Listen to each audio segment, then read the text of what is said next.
अस्सलाम वालेकुम नाजरीन। पाकिस्तान को बांग्लादेश के साथ इस वक्त कंपेयर किया जा रहा है और बहुत ज़्यादा खबरें गर्दिश कर रही हैं। बांग्लादेश में जिस तरह एक स्टूडेंट्स ने तहरीक चलाई और फिर वो रेवोल्यूशन में तब्दील हुई और फिर उन्होंने पूरे सिस्टम को ही डिजिटलाइज कर दिया, गवर्नमेंट को घर जाने पर मजबूर कर दिया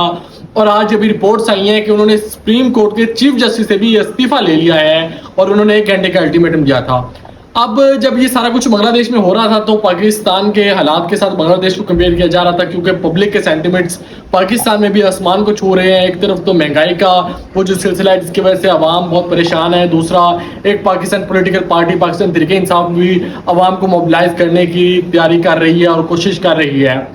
अब जो इमरान खान साहब हैं, जो पाकिस्तान तहरीक इंसाफ है, इनकी वाहिद और आखिरी उम्मीद तलबा रह गए हैं और ये चाहते हैं कि किसी ना किसी तरह तलबा को मोबिलाइज किया जाए।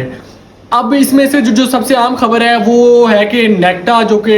नेशनल एंटी टेररिज्म अथॉरिटी का एक इदारा है, एक एजेंसी है, उसने तमाम सूबों को थ्रेट अलर्ट जारी किया है कि एक तलबा की तहरीक शुरू हो सकती है, तो उसके लिए पहले से प्रिपरेशन तैयार की जाए। क्योंकि ख़ास तौर पर खैबर पख्तूनख्वा में और पेशावर में हमने देखा है, सोशल मीडिया पर वीडियोस आ रही हैं कि तलबा मोबिलाइज किए जा रहे हैं पॉलिटिकल पार्टीज़ की तरफ से, और जो पाकिस्तान तहरीक इंसाफ की ISF है, इंसाफ स्टूडेंट फेडरेशन, ये कोशिश कर रही है कि तलबा मोबिलाइज हों। क्योंकि अब बांग्लादेश में जो कुछ हुआ उसके बाद एक इमरान खान साहब का बयान भी आया जिसमें उन्होंने कहा कि सबके नाम इस सेल में डाल दो,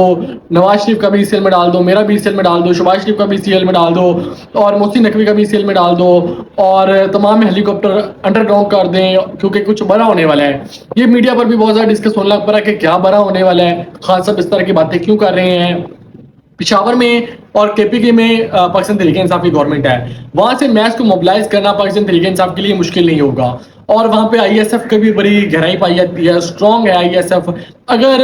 वो स्टूडेंट से किसी भी मूवमेंट को चलाने में कामयाब हो जाते हैं और वो इतना प्रेशर डाल लेते हैं और इमरान खान साहब रिहा होकर पिशावर चले जाते हैं, तो फिर इमरान खान साहब एक लॉन्ग मार्च करने में कामयाब हो जाएंगे स्टूडेंट्स के साथ मिलकर और इस्लामाबाद की गवर्नमेंट को गिराने में कामयाब हो जाएंगे। अभी तक तो बिल्कुल भी कोई इस तरह की जो प्रैक्टिकल कोई चीज़ नहीं है, ये सिर्फ एजम्पशंस की बुनियाद पर है। कुछ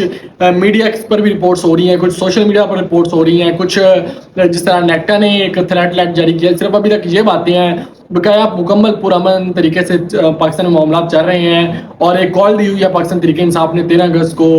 कि आप पाकिस्तान और पाकिस्तान तहरीक इंसाफ के झंडे लेकर निकले, लेकिन ये भी सिंपल होगा कि लोग निकलेंगे या नहीं निकलेंगे। पंजाब में तो बहुत मुश्किल है क्योंकि पाकिस्तान तहरीक इंसाफ पिछले 1 साल से पंजाब में कोई भी इलेक्शन के दौरान भी एक अच्छा तो छोड़ के छोटा मोटा क्राउड करने भी इकट्ठा करने में भी नाकाम रही है। और अब 26 अगस्त को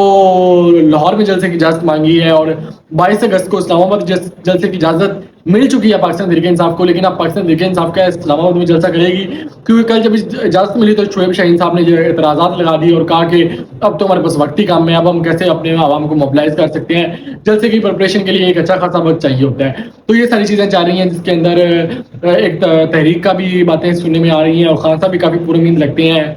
और ये देखना होगा कि पाकिस्तान तहरीक इंसाफ मैच को मोबिलाइज कर पाती है कि नहीं कर पाती, जो कि इस वक्त इंतहाई मुश्किल लग रहा है।